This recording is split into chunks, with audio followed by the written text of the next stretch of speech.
But since it's 2 players doing it at the same time, we don't have to roll on the dice bot in the Discord.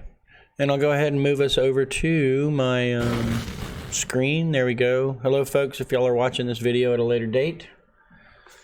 Hope everybody's doing well. We should have screen up here now. Traveling and settlements. Semi-tutorial. So yeah, nothing's been scripted as far as this goes. No work. As a matter of fact, it's worse than it was when we first started, because at least we had, you know, all the settlement locations and all things like that were kind of worked out, at least as far as we had them as tiles that you could look at. And now they're not even there because obviously it wasn't really part of the mod at this point. So we wanted to get rid of everything and start from scratch, if you will. All right, so I'm going to go ahead and break these out. We'll start, let me go ahead and just place them. They're going to come out all crazy. All right, and let me fix them.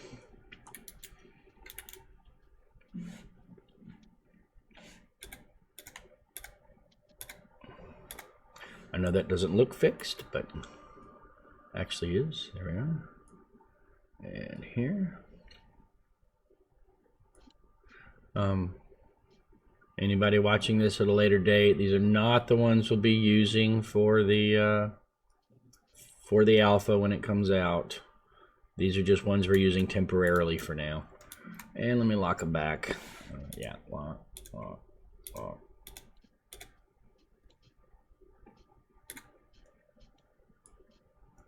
Okay. That should be good. Oh, this one too. There we go. All right, so the first thing we want to decide, we have survived, right? We're out of the dungeon. We've survived. We have lived miraculously. And you are at 1695. That's not too bad. Plus, you have, let's see, 100, 500. Yeah, if you manage to not lose it and keep it, you could get rid of a treasure or two and you'd have enough to level up. Yeah. Yeah, it's 2,000 to level up. Ooh, I like your chests. What are these? Wizard's equipment? I like that. Yeah, I downloaded these chests and then I renamed them so I can keep my treasure that I'm not actively carrying in the big one, and then all my active equipment in this little one. Perfect. Works as well as a backpack. Yeah. Oh, and your crossbow, what's that worth? That's right, there's worth 1,000 gold. So yeah, when we get to a city, if we make it and don't die, you'd have enough if you wanted to level up. And so with that, we want to decide if we want to go to a village, a town, or a city. I may have already explained this to you, but for the folks that might be watching this a little bit later, what's the difference? What determines your choice as to whether or not you want to go to a village, a town, or a city?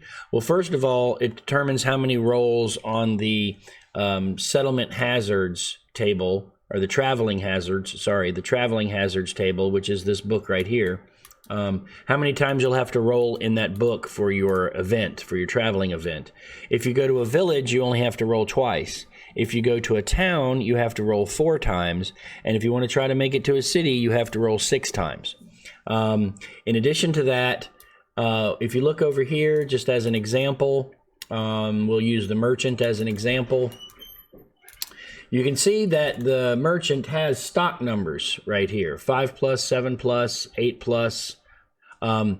If you go to a village, you're only allowed to roll 1d6 to determine if something is in stock. If you're in a town, you can roll 2d6 to determine if something is in stock.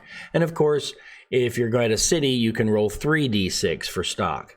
Well, that means automatically, for instance, if you wanted to buy a smoking pipe and you're in a village, you're not going to get one. They're just not available. They're not there. Neither is the halfling pipeweed.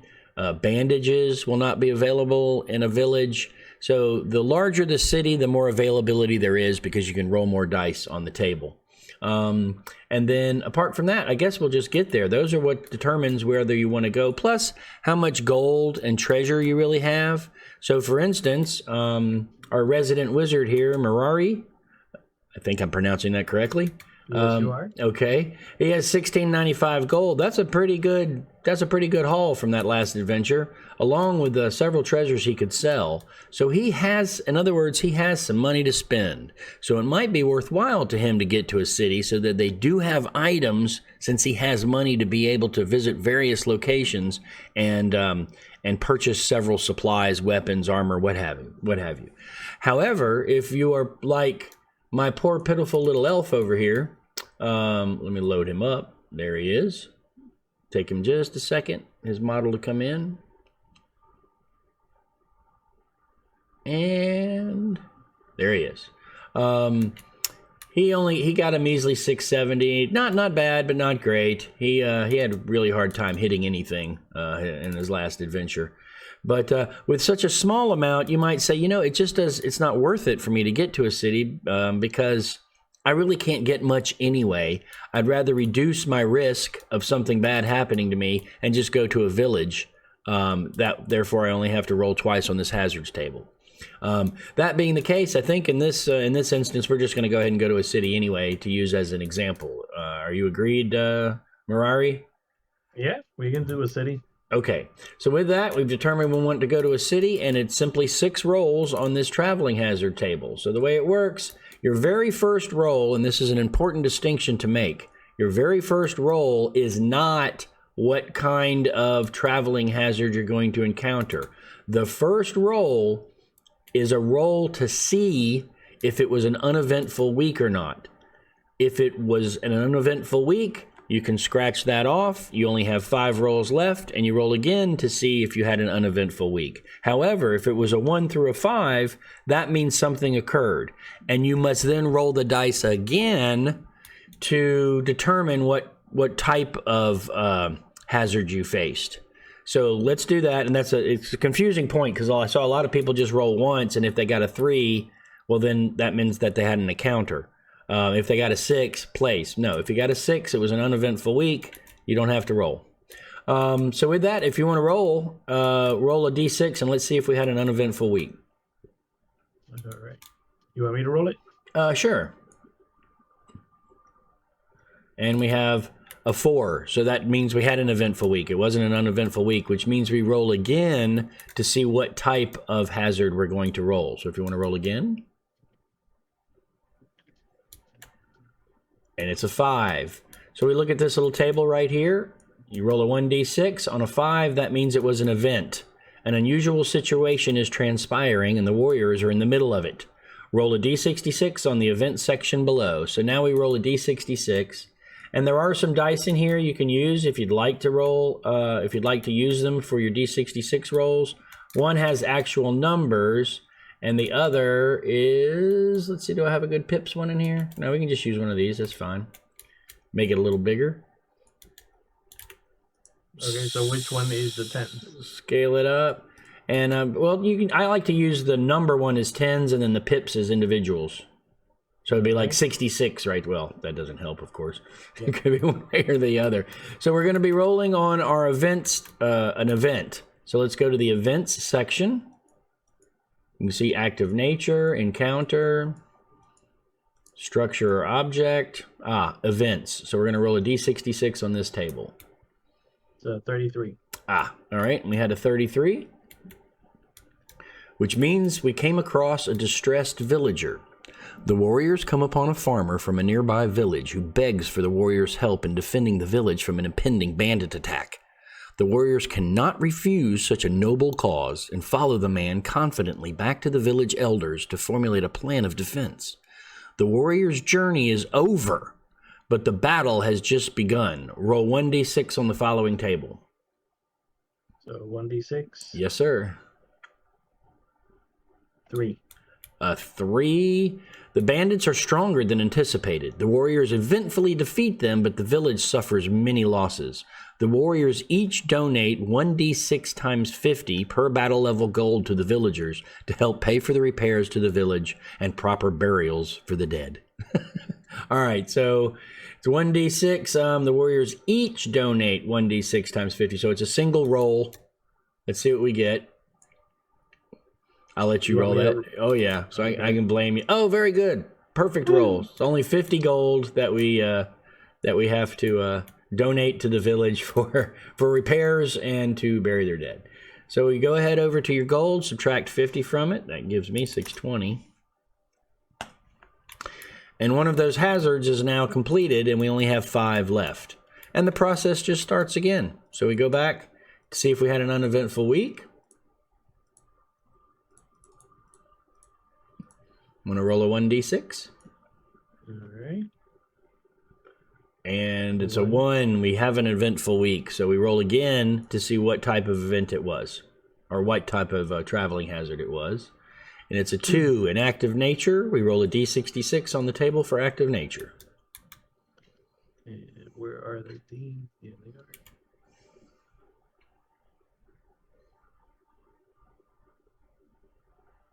Fifty, 51. Ooh, 51 active nature. It's a blizzard.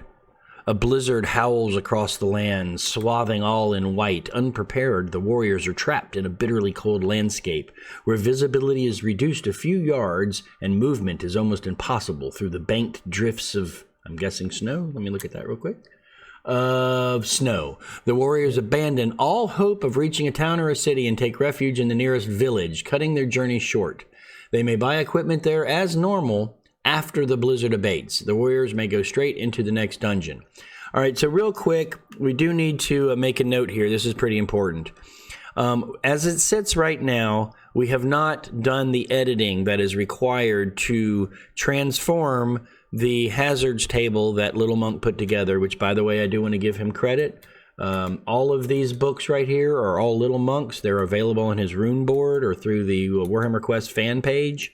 And they are amazing. You can see how beautifully they are done. He does amazing work, and we're very proud to have them in our game. Nonetheless, we have yet to actually edit these or do any work on them to tweak them to make them work with what we're doing for the Adventurers Guild. And so whenever you get a result that says that you have to go straight into the next dungeon, you need to ignore that. If it's only part of the result, you still accept the first result. You just ignore that you go straight into the next dungeon. Some of the results are that you just go straight into the next dungeon without any other fluff about it. If you receive that one, just re-roll. And we're gonna turn those pretty soon. We'll get those. We'll get the Traveling Hazards book squared away pretty soon. So that being the case, unfortunately, we do not make it to a city. Fortunately, we don't have to roll the rest of the hazards, but we are in a village, which does not give us a lot of choice, and it certainly has prevented the wizard from being able to level up. Because to level up, you have to go to a special location called a Wizard's Guild, and each warrior class has sort of their own special locations associated with them. The dwarf has the Dwarf Guild Masters. The elf has elf quarters. The barbarians is kind of the alehouse. That's his hangout. And the wizard has a Wizard's Guild. And you must find and go to the Wizard's Guild in order for a wizard to receive the training to level up. Unfortunately, there are no wizard guilds available in a village. It's just not a big enough place to house an actual Wizard's Guild. So that being the case, we have made it to our village, whether we liked it or not, because of this horrible blizzard we came across. And we find ourselves in this small village, in which, let me pull it out for everybody. This, again, is temporary. We hope to have actual 3D cities and whatnot relatively soon. But for now, we'll pull out the Little Monk's table, which is, again, gorgeous. You can tell they did a lot of work to it. Oh, I don't think I have the one for the village. Let me see. I just have the one for the towns and cities.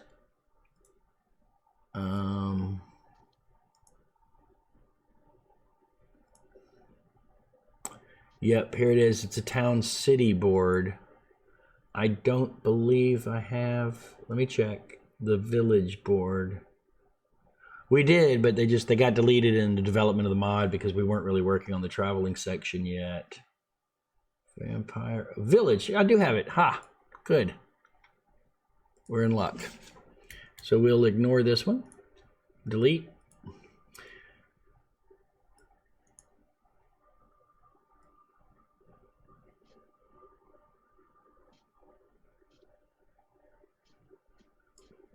And while you're usually not in a village for very long anyway, this just helps keep track of what's going on when you're in a town, city, or a village.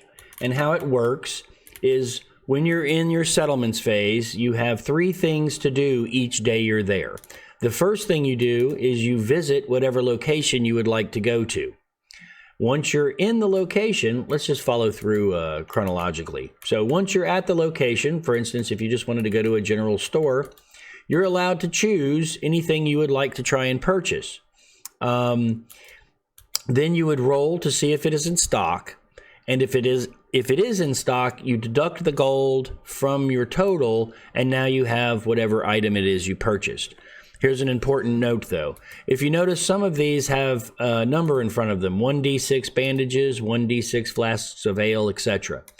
While you're in the store, you want to say, for instance, get 1d6 bandages. You roll, they're in stock, and they cost 50 gold each. You then have to roll to see how many bandages you get for 50 gold each.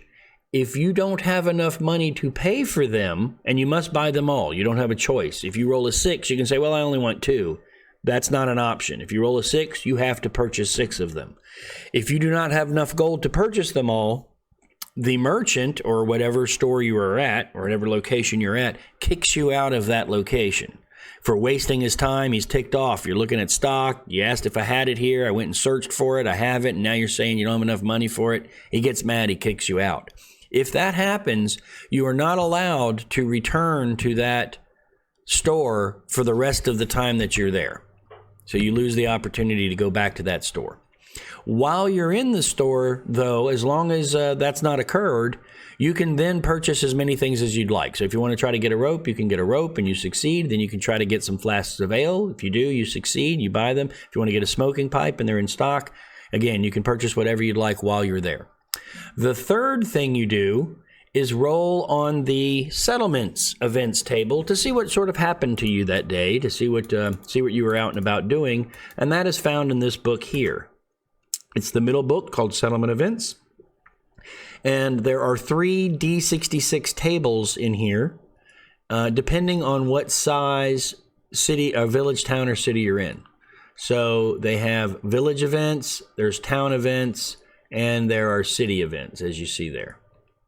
So we're in a village. Obviously, we're going to be rolling on the village table.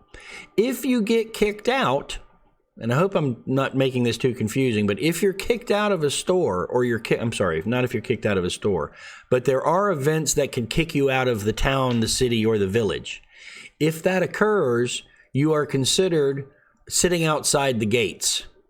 And if you're sitting outside the gates, there are certain events that can occur, and you have to roll to see what happens as you're sitting outside the gates.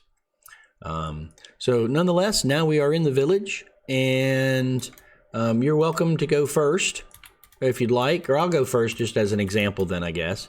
So I'm the elf. I don't have a whole lot of money, so I guess one of the first things I'd probably like to do is I definitely have to go to the Fletcher because I have a bow and I need arrows. So that's pretty important for me to be able to restock my arrows, otherwise I will not be able to use my bow in the next adventure. So I simply take my model and I can scale him up. Make him much bigger. There we go. And I'm going to he's over at the Fletcher's today.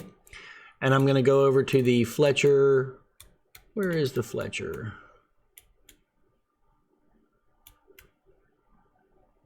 There he is. So now I'm at the Fletcher's, and I do need to buy some arrows. I need a 3 or better to buy them, and they only cost 20 gold. So I'm going to go ahead and roll to see if they're in stock. And if you notice here also, last thing on the things, or on the store spreadsheet here, you can see who it's available to. So, for instance, short bows are not available to the dwarf. As a matter of fact, the only thing available at the Fletcher's for the dwarf are crossbows and quarrels. And that holds true for all of the stores. You can see a wizard can't have any armor. No armor is allowed on the wizard. The horse trader Dwarves aren't really good with horses or war horses, but they can get a cart and a mule. All right, I'm going to go ahead and roll for my arrows. I need a 3 or better. Here we go. And I do not get them. So I don't have arrows, and that's why I'm glad we have that area in the guild where I get a second chance for arrows. No reason to buy a bow. I can't find fire arrows here. So I'm going to go ahead. I really can't do anything else because we're in a village, unfortunately. And I'm going to roll on my settlement events table, and it's a D66. First one is the tens place. I have a 12. Yuck. That's not going to be good, I don't think. So I have an adventure. See the Ultimate Adventure book to determine what exploits the warrior might participate next. Again, this needs to be edited as well. We're going to have to just simply ignore that, and I will roll a D66 again. 52. All right, 52. There you go. Oh, one more. As you wander through the village, your warrior comes upon some bare-knuckled, I can't even pronounce that. What is that? Pugilists? Pugilists? Pugilists. Competing with one another. Catching sight of your warrior garb and equipment, they immediately hail you to join them in a friendly bout, albeit with much public jeering and taunting. Your warrior has no choice but to uphold their reputation by accepting the locals' challenge. Stepping up to meet your warrior is a Bamwing. Bamwig? Local champion and prize fighter. Oh, is Bamwig. Sorry, that's a noun. Stepping up to meet your warrior is Bamwig, local champion and prize fighter. The protocols for such a bout here are unfamiliar to your warrior, so they are given a list of rules and regulations that they must adhere to. Add your warrior's strength and toughness together, and then factor in their alehouse modifier. See your warrior's rule book. This is your warrior's fight total. The local champion's fight total is 8. All right, so I guess I need to do that first. I add my strength and toughness together, so let's do that first. I think I'm 3 and 3. So my strength is 3, my toughness is 3, so I am 6. And then my alehouse modifier. Is that correct? I add my alehouse modifier and alehouse. My alehouse modifier for warrior elf is -4. Wow. Yeah, elves do not like to hang out in the. That's like the worst thing that I could have possibly gotten. So let's see. Now that I'm -4, I was 6, so I'm a 2, and he's an 8. Let's see what happens. Each round, you must roll a 1d6 for your warrior and another 1d6 for Bamwig. Deduct your warrior's score from their fight total, and then deduct Bamwig's from his roll. Keep a running total on a piece of paper, and the first contender whose fight total reaches 0 is the loser. If both contestants... All right, so that's easy enough. Here's my roll. And here's Bamwig's roll. 8 minus 3 is 5. 5 minus 2 is negative. I'm dead. I lost. It didn't take long to do that one. If your warrior wins the match, they may receive... Where is it if they lose? Half your gold. Yeah, contender whose fight total. If both contestants score reach 0 or below at the same time, the higher score prevails. In case of a tie, continue another round until one of them is the winner. If your warrior wins the match, they receive 1 item of dungeon room treasure. If they are defeated, the local champion and his cohorts relieve them of half. Son of a gun. Half of my total gold. That's a bad day. I had a bad day in the village, let's just say. Half my gold, 310. Wow. So the last thing you do, that was the first thing, was decide where we wanted to go. Second thing was roll on the settlement events table. And the third thing is to pay your living expenses. And you can see on our little chart here that in a village, you only pay 1 gold for the day. So I'm going to subtract 1 gold off of my total. That puts me at 309. I will then, let me get some chits and tokens out here. This will work. Copy. And paste. And you can use whatever you'd like. Let's see, maybe this will break it, maybe it won't. What color am I? Blue?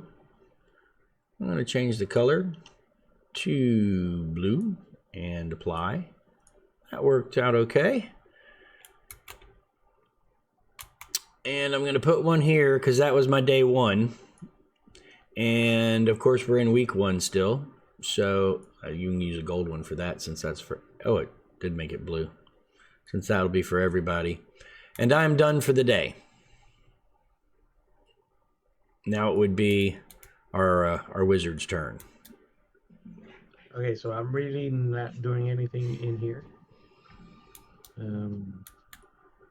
At least not from the items that I see. Like, so I'm not buying really anything from the merchant. I'm not going to the ale house, general store, the jail, armor. You could try for a horse. That's a good, or a mule even. Takes 2 weeks off your travel time when you roll for you're rolling on your travel hazards table. You get to roll 2 less events if you have a horse and 1 less if you have a week. Yeah, but then I leave it. But then I leave all my traveler friends behind. Well, and most of the time you do this solo. Oh, so yeah. And really, we always kind of played it that if you have a cart, everybody can hop in the cart. But yeah, you do. You get to that last roll that you do. You don't have to roll it. You just found the place, and they still have to roll one. Oh, okay. Yeah, when you're traveling, you still do, like, if you had a mule and you had to go to a city, you go through 5 events, and that last one, you've already found the city because you had the horse, and they have to still roll that last event. Yeah. Well, anyway, there's some handy things. Rope. It's always good to have an extra rope around because ropes can break. that's true. Yeah. That's true. And wizards can buy bows, although you have those daggers you could throw, don't you? And I have the crossbow. The magical crossbow. That's right. I forgot you already have a crossbow.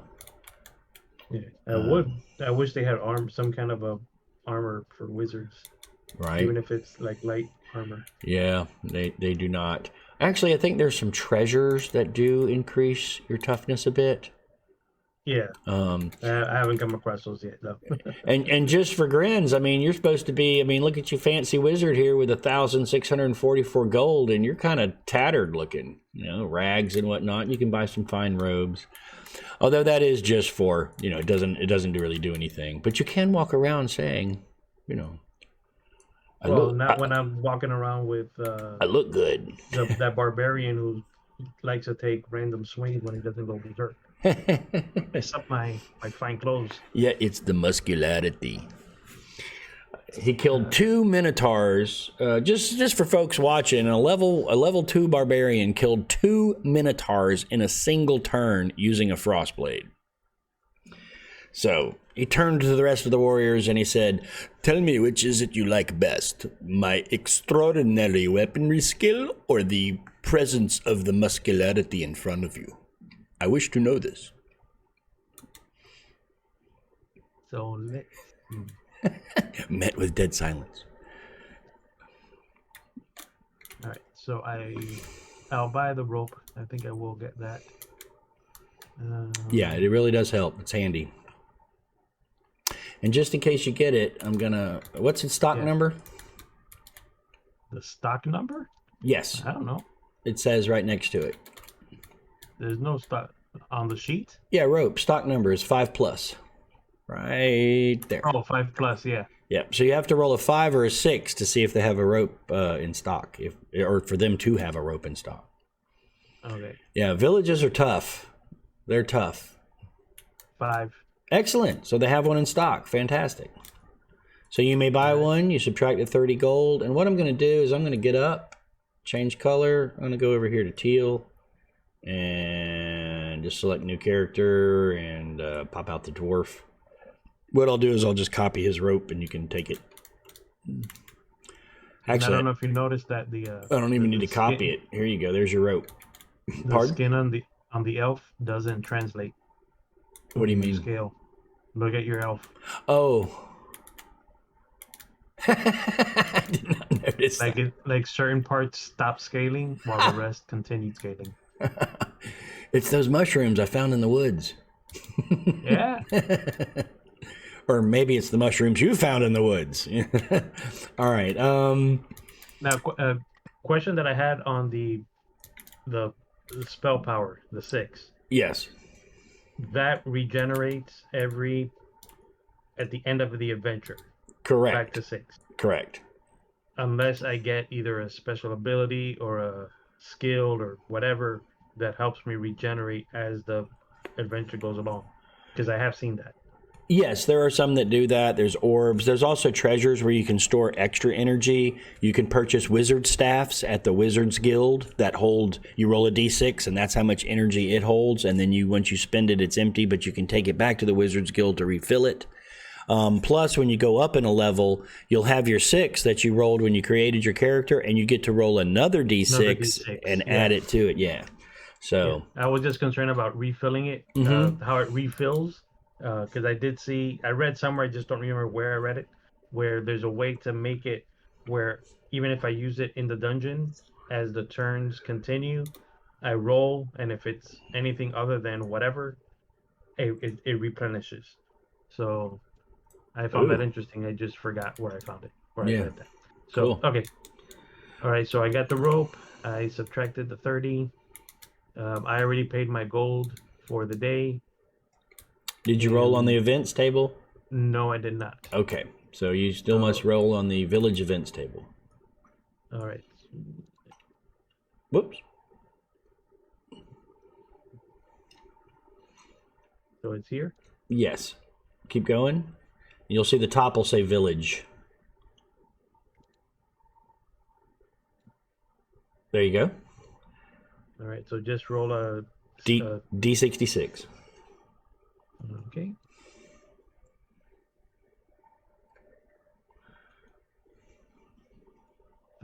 35. Let me just adjust my screen here. 35. Uh-oh. Wizard had an accident. Accident. A drawer helps to an old crone to cross the street. A bear wagon crashes into them. A beer wagon. Oh, beer wagon. I heard bear wagon. She carefully peels them off the heavy iron shed wheels and takes them to the infirmary and patches up. Your warrior cannot buy anything or visit any special location Oh, no. for 1d6 days while they recover. While they are recovering, you do not have to roll for settlement events. So I have to roll 1d6.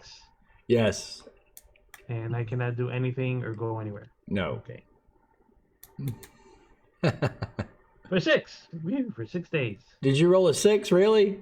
Yes. Oh, no. All right, so we're going to put you, we got to move you over here to the infirmary. And let's change the color of some of these. What's your color?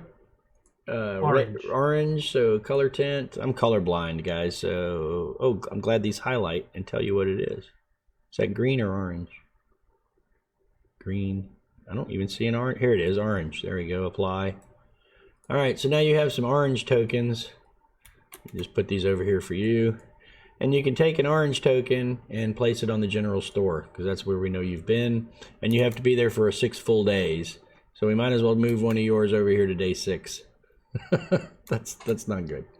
But you don't have to roll on the table anyway. I would like to get some more things. So with that being the case, I think it's my turn, unless you want to try to do anything else. I don't know what you could, but do you have anything else or notes you want to write down or anything? No. Okay. I'm going to take a look, and I think, I'm not going to be able to find an elf quarter. We are not in a town or a city. Do we have stables available to us? Yeah, we do. We have an animal trader. So that's the stables. Let's see. I could get a mule if I rolled a 6. Wow, they just don't have much in stock. I could get some leather armor. And a leather helm. So I'm going to go to the tanner. All right, so we're going to go to the armorer. They don't correlate yet, guys, because again, we have not worked on this at all, really. But that would be the correlation: the armorer and the tanner. Whoop. So now I'm at the tanners. I would like to try to purchase. Well, let's go for the leather armor first. Gonna roll a d6 to see if it's in stock, and another 1 from my stock. So it is not. I'm gonna go for the leather helm. I like that leather helm I see in the display case, please. That's a 3. I'm sure it's not in stock. Nope, I needed a 4. And you know what? What the heck? While I'm here, I might as well try. I'm gonna roll for the boots, and the boots are not in stock. So you don't have a whole heck of a lot in your store, Mr. Tanner. It's kind of empty. I'd like some cheese, please. Do you have cheddar? Nope, no cheddar. Roll on my events table. Here's my 10s. Again. And 13. Getting a little lag. 13. Hopefully it's not bad. I am hunting. Let's pull this up. Your warrior is invited by a group of locals to go on a nocturnal hunt. Meeting them just before sunset, they are informed that tonight's prey is the great Quarg, a beast of fearsome temper and foul disposition. Your warrior's task in the group is to take the hunting tools, a net, a small pole with a bell on it, and a bag full of garlic, and wait in the middle of the woods while the rest of the hunters spread out into the forest and drive the Quarg towards them. As the sun rises the next morning, the owls return to their nests. There's still no sign of the Quarg, and your warrior begins to wonder if someone has been made a fool of. At least nothing bad happened other than being a fool. I'll take that before I lose my money. And with that, I'll subtract my 1 gold for the day. I'm at 308. And I am done. I come and check in on the wizard, make sure he's doing all right. He seems to be recovering very slowly. And I'll just go to one more spot here, just for an example, because I don't have much gold anyway. I would like to try to go to... We already were at the Fletcher's. I don't think I've gone to the merchant yet, right? No, I was only at the general store. So I will go to... No, I was at the Fletcher's. You were at the general store. Where's my token on Fletcher? I guess I never put one there. Okay. So I was at the Fletcher's. Now I've been at the Armorer's. I am going to go to... You go to multiple places the same day? No, you can only visit one per day. So I'm going to try to go to the general store. Yep. So I'm going to try to go to the merchant, the general store. And we will move over here since I haven't been to the general store yet. I will try to purchase from the general store. I hope they have something in stock. Come on, that's the merchant. Unless there's one called general store. There is not. Oh, they don't even have bandages. Can't buy the ale. So really the only thing they're going to have for me here is the rope. Or some fine robes. So first I'm going to shoot for the rope. Here we go. A 4. Does that mean... No. Needed a 5+, so they don't have any more ropes. Wizard bought the last one. And I will then at least try to get the boots. No, fine robes. Yes, fine robes for my... where was it? Right here. Yeah, the tailor and the merchant. Wonder if that's really a separate location. No fine robes either. Out of luck. This village doesn't have anything. Rolling on my events table. And that is a 10s. 52. Didn't you get 52? No. Okay. 52. Oh, I just had that one? Yeah. Great. So we already know that result. And 6 minus, and his. So 8 minus 4 is 4. 3 minus 6 is -3. I did even worse than my last time. I'm a glutton for punishment, apparently. I tried to go back and restore some of my pride, and of course failed miserably. So with that, I lose half my gold again. I'm at 152?